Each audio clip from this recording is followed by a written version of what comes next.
नमस्कार, सखी प्रेरणा चॅनलवरती आपलं स्वागत आहे. मी ट्रेनमध्ये आहे आणि बघा आता मी काय बोलते. जुलै महिन्यामध्ये असं आणि ऑगस्ट महिन्यामध्ये सुद्धा गर्दी असते. लोकं जात असतात नागपूर यायला किंवा असंच काही अशासाठी. तर आम्ही सुद्धा मध्ये झालं असं की ट्रेन आमची सुद्धा खूप लेट झाली. कोकणकन्या एक्सप्रेस त्याचा टायमिंग पावणे 8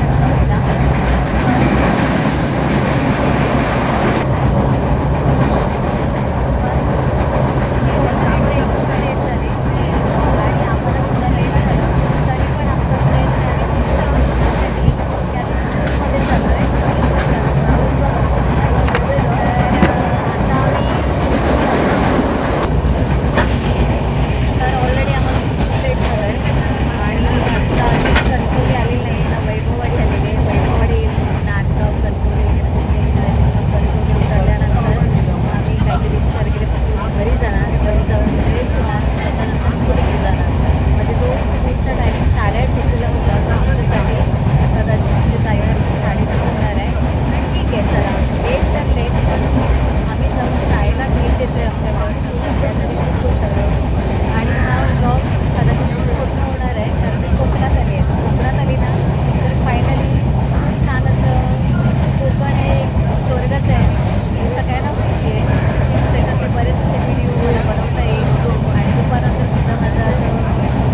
फायनली कणकवलीमध्ये उतरलो आहे आणि चाललो आहे एका प्रोग्रामला. पुढच्या व्हिडिओमध्ये दाखवते मी. तर चाललो आहे आता आम्ही आमच्या घरी. ट्रेन पण गेली पुढे निघून. थँक्यू आम्हाला सोडल्याबद्दल. टाईमवरती तर नाही सोडलं कारण 10:15 वाजलेले. प्रोग्राम 8:30ला तिकडे चालू झालेला. 8:30 नाही म्हटलं तरी 9ला तरी चालू होतोच आणि झालेलाच होता बहुतेक. सरांना काही मी फोन केला नव्हता कारण बरोबर पण वाटत नव्हतं ॲक्च्युली. मग एक खाली ब्रिज आहे यायला कणकवलीला. मी कणकवलीचं बघा छोटंसं ते स्टॉलचा फोटो काढला. खाली आलो रिक्षाला आणि मग एक काका भेटले. त्यांना विचारलं की इकडे कुठे फ्रेश व्हायला काय आहे का. मग ते बोलले डेपोसमोर. ते प्रॉपर फ्रेश व्हायलाच आहे ॲक्च्युली. आम्ही 15 मिनटासाठी फक्त रूम मी घेतलेला माझ्यासाठी ॲक्च्युली खास. कारण मला परत घरी जाणार पाऊण तासाचा प्रवास करून आणि घरातून नंतर पुन्हा ह्याला जाणार, फ्रेश होणार, घरी पाणी जाऊन गरम करणार. आता गाव साईड आहे मग तर प्रॉपर चूल वगैरे पेटवणार. भाऊ घरी नव्हता, तो क्रिकेट कदाचित खेळायला गेला. मग चावी पण त्याच्याकडे असणार. सगळा माझा प्रॉब्लेम होता कारण घरी कोणीच नव्हतं. आई तर मुंबईला निघून गेलेली होती ऑलरेडी. त्या विचाराने मी त्या दोघांना बोलली की तुमचं बघा तुम्ही, पण मला ते मी रूम घेऊन लगेच फ्रेश वगैरे झाली. लगेच 15 मिनटातच मी फटाफट करून. खूप लेट झालेलं होतं, खूप 2 तास लेट होतो आम्ही. त्यानंतर आम्ही डायरेक्ट रिक्षा केली. ते काका रेल्वे स्टेशनपासून आम्ही जिथे मी फ्रेश व्हायला थांबलेलो आम्ही तिथे पण थांबले. नंतर माझ्यासोबत जो होता त्यानेसुद्धा मग रूम घेऊन तो पण फ्रेश झाला. आम्ही तिथेच फ्रेश झालो. आणि माझं अजून एक होतं ना, त्याचं राठिवडे गाव आहे तर तो जातानाच गाव लागतो मध्येच. आमच्या आधी त्याचं गाव लागतं. तर तो प्रॉपर म्हणजे त्याचं घराचं काम चालू होतं प्लस क्रिकेट होता वाटतं आणि स्कूलसाठी म्हणून तो ह्याच्यासाठी आलेला होता. मग तो उतरणार होता मध्येच. मग आमचं मात्र चाललेलं की आपल्याला लेट होणार कारण आमची जरा थोडी पुढे गावं आहेत. तर म्हटलं फ्रेश होऊन जाऊ. आम्ही डायरेक्ट रिक्षा ह्याला घ्यायचे ठरवलेलं. भाडं वगैरे ठरवलं त्या काकांना. आणि खरंच काका चांगले होते बिचारे. त्यांना हायस्कूलसुद्धा माहिती होतं कुठे आहे ते पोईपचं. कारण रिक्षावाल्यांना तर सगळं प्रॉपर माहितीच असतं कारण त्यांचं बाडी वगैरे असतात मोठी मोठी. तर ठरवलं आणि मग हा बाहेरचा परिसर बघत रमत रिक्षा घेऊन चाललेलो. गावाला आलं ना खूप छान वाटतं खरंच खूप. तुम्ही कधी पण या गावी कोकणात म्हणजे सगळा माणगावच्या पुढचा अगदी परिसर सगळा. हा इथे जो राठोड्याला उतरणार होता त्याने पैसे दिलेले क्लासमेटकडे. कारण म्हटलं आम्ही चला तिघात कॉन्ट्रीब्यूट करायचं आणि जायचं. नंतर पुढे बघा लालपरी आहे, कोकणची लालपरी. तिचं फोटो काढायला बघत होती पण मला जमत नव्हता कारण रस्ता पण छोटा होता.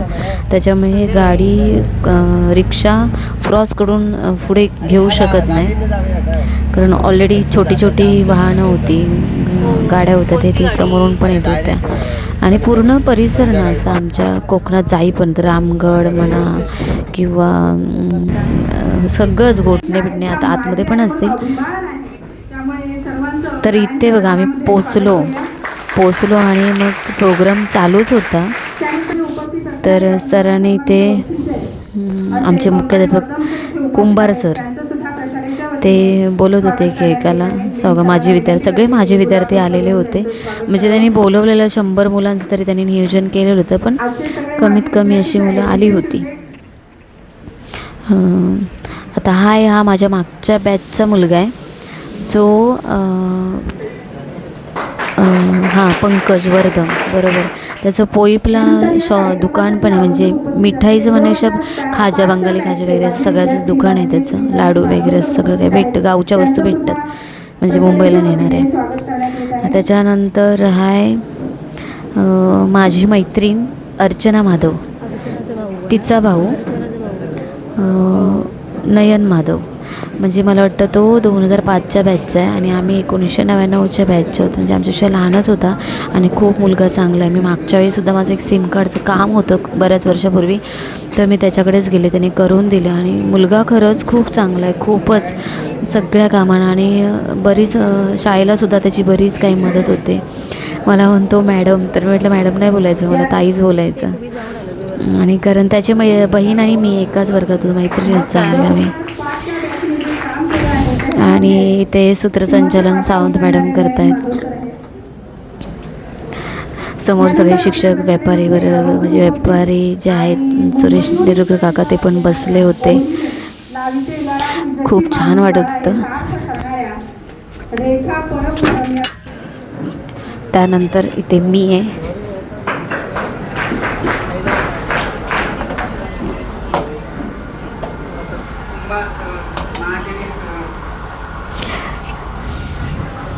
आत्ता ना ह्या आहेत पोईटकर मॅडम, म्हणजे ह्या आमच्या वेळच्या शिक्षक आहेत. जेव्हा मी 7वीला होती तेव्हा आम्हाला त्या भूगोल शिकवायच्या, असं मला तरी आठवते. आता कोणी बघेल ब्लॉग तर म्हणतील, पण मला आठवते भूगोल शिकवायच्या त्या. आणि खूप चांगल्या मॅडम आहेत. त्यांची सुद्धा 4 मुलं आहेत, 2 मुली म्हणजे. आणि आजच्या दिवशी ना त्यांनी सांगितलं त्यांच्या मुलीलासुद्धा मुख्याध्यापक म्हणून हे भेटलं, पद भेटलं, मुख्याध्यापक झाली ती. आमच्या खूप वर्ष आधीच्या बॅचला त्यांच्या मुली होत्या, त्यामुळे मलासुद्धा माहिती नाही की त्यांना 2 मुले, मला वाटायचं 2 मुलंच आहेत त्यांना. तर त्याही होत्या तिथे. ते आपला अनुभव सांगत होते, किती वर्ष त्यांनी काम केलं. त्या पोईपमधल्याच स्थायिक आहेत. म्हणजे विरण पोईप हा जवळजवळ गाव आहे. 1 मिनटाचं सीमेवरचं आमच्या अंतर आहे, 1 मिनटं पण नाही. आणि त्याच्यानंतर इथे कुंभार सर बसलेत, देसाई सर बसलेत, आणि कोण जे ट्रस्टी आहेत ते बसलेत. चव्हाण सर आहेत, देसाई मॅडम आहेत, देसाई सर आहेत. आणि इथे मॅडम सांगत होते आपला अनुभव काय काय, किती वर्ष दिली, काय अनुभव आली, मुलं कशी होती, कसे शिकवायचो, नवीन शिक्षकांनी आता काय बदल केले, सगळं सांगत होत्या त्या. सगळं काही सांगत होत्या. खूप छान छान आपले अनुभव ठेवत होत्या, मनोगत व्यक्त करत होत्या. आणि खूप जुन्या टीचर आहेत, खूप जुन्या टीचर आहेत. बरीच वर्ष दिली त्यांनी. म्हणजे त्यांचा म्हणायला हरकत नाही. त्यांच्या जेव्हा मी ऐकलं तेव्हा त्यांच्या कुटुंबात शिक्षकांचाच वारसा जास्त आहे असं मी ऐकलं आहे. त्या पण शिक्षक, मुली पण शिक्षिका आहेत. मुलंसुद्धा चांगल्या जॉबला आहेत, मुंबईला राहतात. मला बोलत होत्या की माझ्या घरी चल, आत्ताच चल म्हणून. सर ही आहे श्वेता, जी आमच्या मागच्या बॅचला होती, खूप मागे होती, थोडीशी छोटी होती आणि आता टीचर झाली आहे, ती शिक्षक झाली. तिचंसुद्धा खूप चांगलं प्राधान्य आहे मुलांना घडवण्यामध्ये. खूप चांगले जिल्ह्यामध्ये, राज्यस्तरीयमध्ये बऱ्याच कॉम्पिटिशनमध्ये त्याला शिक्षकांनी नंबर काढलेले आहेत. आत्ताची शिक्षक वर्गसुद्धा आहे तो खूप छान आहे असं मला ऐकण्यात आलं. प्रत्येकजण आपल्या बॅच्यातून सांगत आहे. आणि आमचे जुने मुख्याध्यापक सर जे आहेत, कुंभार सर, जे आमच्या बॅचचे 2च शिक्षक होते तेव्हा तिथे.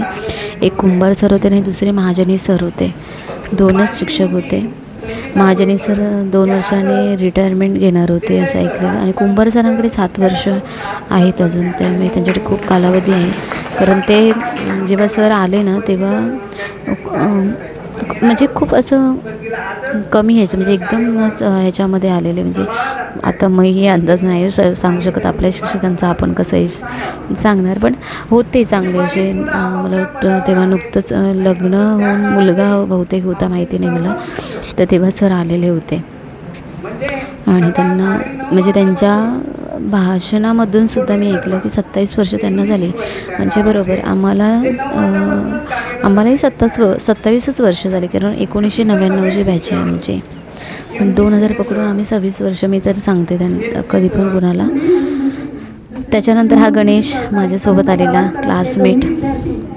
सगळ्यांनी खरंच त्याचंसुद्धा खूप कौतुक केलं, कारण आम्ही एवढ्या लांबून पोचलेलो होतो. आम्ही 2च विद्यार्थी, 3 विद्यार्थी पोचलेलो. पण आमच्यासोबत प्रशांत म्हणून आलेला, तो आलाच नाही. ॲक्च्युली खूप वाईट वाटलं आम्हाला की ज्या कामासाठी आम्ही आलो, ज्या गोष्टीसाठी आलो, तो पोचला नाही तिथे. ते खूप वाईट वाटतं मला. आत्ता तुम्हाला माझ्या आवाजातसुद्धा कंप जाणवत असेल.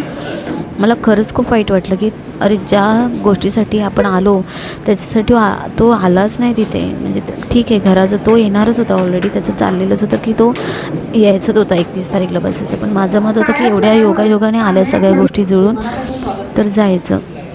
नंतर इथे देसाई मॅडम बोलत आहेत, त्यासुद्धा माझ्या सगळ्यात पहिल्या हायस्कूलच्या शिक्षिका आहेत, 7वीच्या वर्ग शिक्षक. आणि खूप छान शिकवतात, खूप मस्त प्रेमाने सगळ्या गोष्टी. मला आठवत नाही त्यांनी ओव्हर कधी राग केलेला असं कधी. खूप प्रेमाने शिकवतात आणि त्यांचा स्वभाव ना तेव्हापासून ते तो आत्तापर्यंत तसाच आहे. आणि आमच्या देसाई सरांचा स्वभाव आहे कडक, पण कधी जेव्हा मुलं मस्ती करतात किंवा ओव्हर गोष्टी ऐकत नाही, पण मस्करीसुद्धा सर खूप छान करतात. म्हणजे जे शिक्षक देतात ना की मुलं बोर पण होऊ नये, मुलं शिकली पण पाहिजेत, म्हणजे सगळंच हे करून आमच्या सर्व शिक्षकांनी केलं.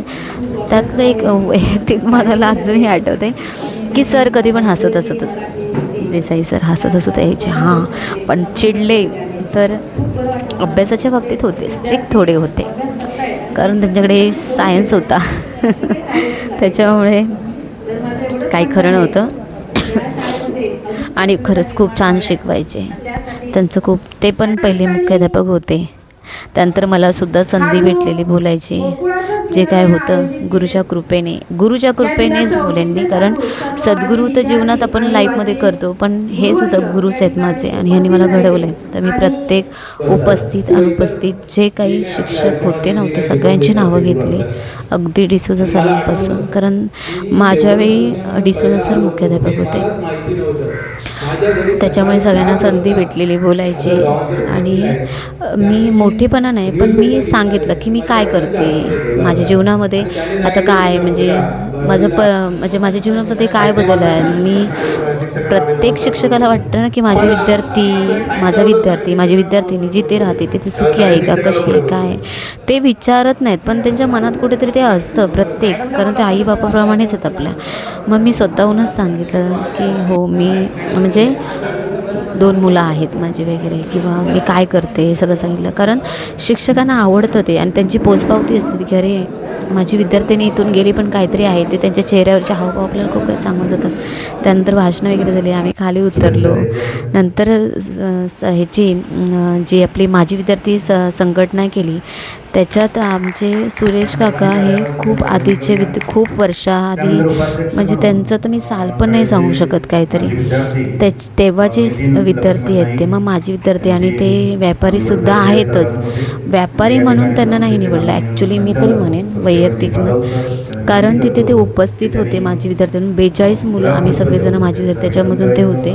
प्लस त्यांचं शाळेला हातभारसुद्धा आहे आणि ते इतके वास्तव्य करतात. तर कोणतीही गरज लागेल तरी ज्यांना आता हे पद म्हणण्याचे किंवा अधिकार म्हणण्याच्या त्यांना जबाबदाऱ्या दिल्यात आणि ते निभवणार आहेत. तर तिथे ते नितीन सर म्हणून आहेत, दादाच म्हणेन कारण माझा माहेर आहे. हे पालव म्हणून कोणतरी आहेत. चेहरे ना आता म्हणजे तेव्हाचा, आता कसं आहे असं जरूर नाही आहे की मी व्यवस्थित आहे म्हणजे सांगू नाही शकत ना, प्रत्येकाचा एजनुसार जबाबदारी काही. आता जे वातावरणातले बदल, त्याच्यामुळे कोणाचे केस पिकलेत, कोणाचे केस गेलेत, त्याला काय अपवाद नाही आहे. पण चेहरे ओळखीचे वाटत होते की बाबा हे जुने विद्यार्थी आहेत वगैरे असं. मग सर सांगत होते की अध्यक्ष कोणाला नेमले, उपाध्यक्ष, परत सावंत मॅडम सूत्रसंचालन, त्यांनासुद्धा एक जबाबदारी त्यांनी दिली. असं चालूच होतं, काय चालू होतं. आम्ही सगळं इकडून खालून सगळेजण माझे विद्यार्थी सांगत हो, यांना हे द्या, यांना त्यांना ते द्या, असं सगळ्या गोष्टी चालू होत्या. प्रत्येकाला एक जबाबदारीच दिलेली होती, पद दिलेलं नव्हतं. पद हे निमित्त आहे फक्त, पण तीच जबाबदारी आहे. त्यांनी तो सेवा म्हणून त्यांना दिली आहे, तो त्यांना आदेश केलेला आहे आणि त्यांनी ती सेवा, आणि सेवा म्हणून ते सेवाच आहे. त्यांचा पगार सोडा, मुलं घडवणं, प्रत्येक गोष्ट पैशाने विकत येत नसते.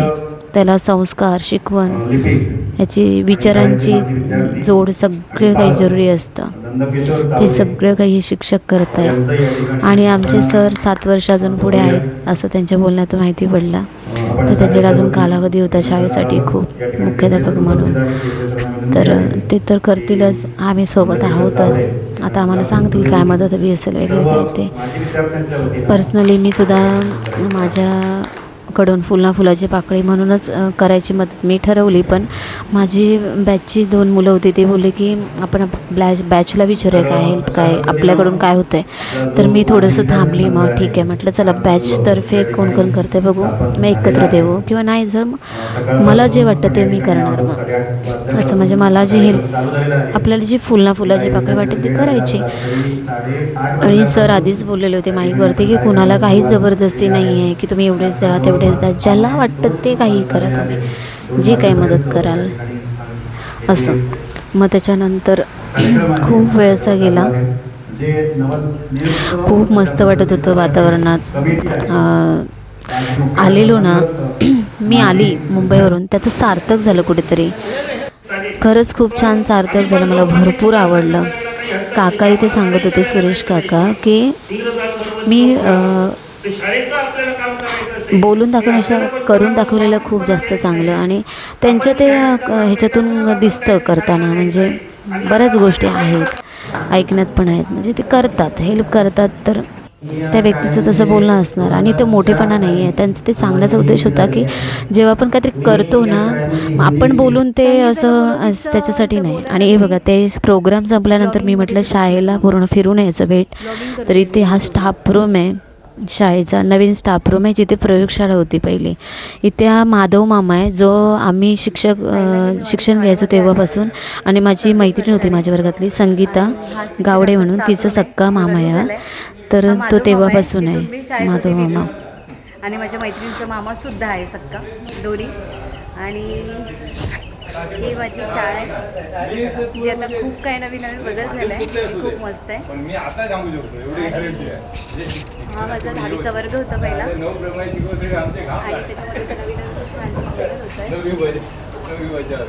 आणि त्याच्यामध्ये माझे शिक्षक आहेत देसाई सर.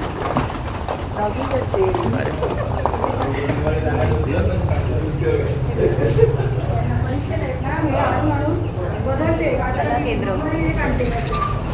सावंत मॅडमचं खूप वर्षानंतर आल्यामुळे अजून छान वाटतंय. खूप नवीन बदल बघायला भेटत आहेत. हे आमचे मुख्याध्यापक कुंभार सर.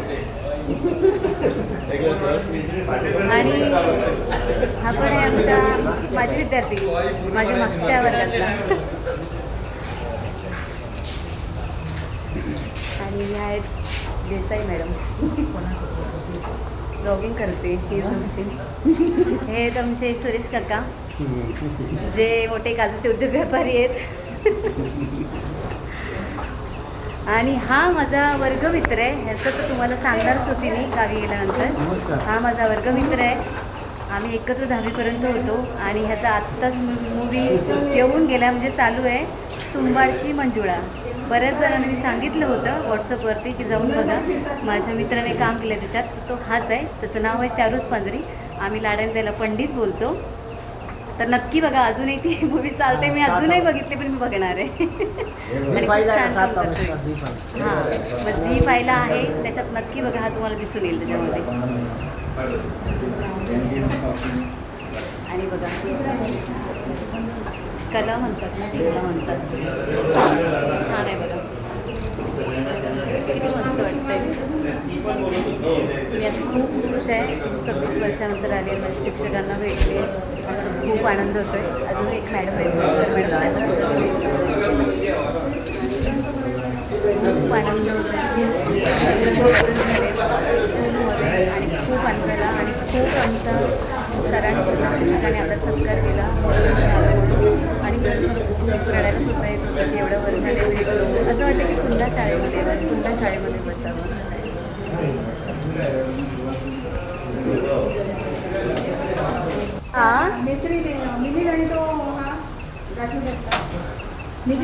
हे सर्व तुम्ही बघता का मॅडम? हे तुम्ही बघता का सगळं? हो. अच्छा. ह्या आहेत सावंत मॅडम. आम्हाला नव्हतं तेव्हा, पण आत्ताच्या मुलांना आहेत. आणि खूप छान कला त्यांनी मुलांना शिकवत आहेत, मुलांकडून करून घेत आहेत खूप छान छान असं. हे पूर्ण मुलांनी केलं ते सांगत होत्या. आणि खूप छान छान आहे, बघून खूप एकदम मन प्रसन्न पण होतं आहे आणि बरं वाटते, कारण आम्ही तेव्हा काहीच नाही केलेलं. आत्ताची मुलं करत आहेत, खूप छान वाटतं आहे. नंतर आम्ही जेवायला गेलो. आमची जेवणाची सोयसुद्धा केलेली होती आमच्या चव्हाण सरांच्या बहुतेक मुलाने केलेली. जेवण वगैरे नंतर माझ्या मागच्या बॅचमधला मुलगा होता एक सचिन मेस्त्री म्हणून, तो मला बोलला रेखा तुला घरी सोडतो. हे बघा इथून माझी विरण बाजारपेठ चालू झाली आहे माझ्या गावची. आणि पोईपमध्येच आम्ही जेवलो वगैरे, व्हेज थाळी असं. आणि खूप छान जेवण भेटतं त्यांच्याकडे. संतोष दादा जे ड्रायव्हर होते पहिले एस टीमध्ये, संतोष डिचोलकर. त्याच्यानंतर हा आमची पूर्ण बाजारपेठ आहेत. आत्ताही तुम्हाला खाली खाली दिसते कारण तेव्हा 3 काही 4 वाजले होते. आणि खूप मोठी बाजारपेठ आहेत. सगळं फळं भाज्या सगळी दुकानं आहेत. असं काही नाही भेटत माझ्या बाजारपेठेत असं काही, कपडा वगैरे सगळं. नंतर हा आमचा आहे बस स्टॉप. जो एक गणेश माझ्यासोबत आला ना त्याचा रोड जातो राईट साईडचा त्याच्या गावी मालवणला. तर माझ्या इथे बस स्टॉप आहे. बस स्टॉपच्या पुढे माझ्या घराच्या समोरच बँक आहे. ती नंतर तुम्हाला दाखवते. ह्या लेफ्ट साईडला आहे ना ती बँक आहे, पूर्ण कंपाऊंड आहेत ते. आणि हे बघा हे ग्रीन कलरचं घर दिसतंय, जो कलर काढला आहे ते माझं घर.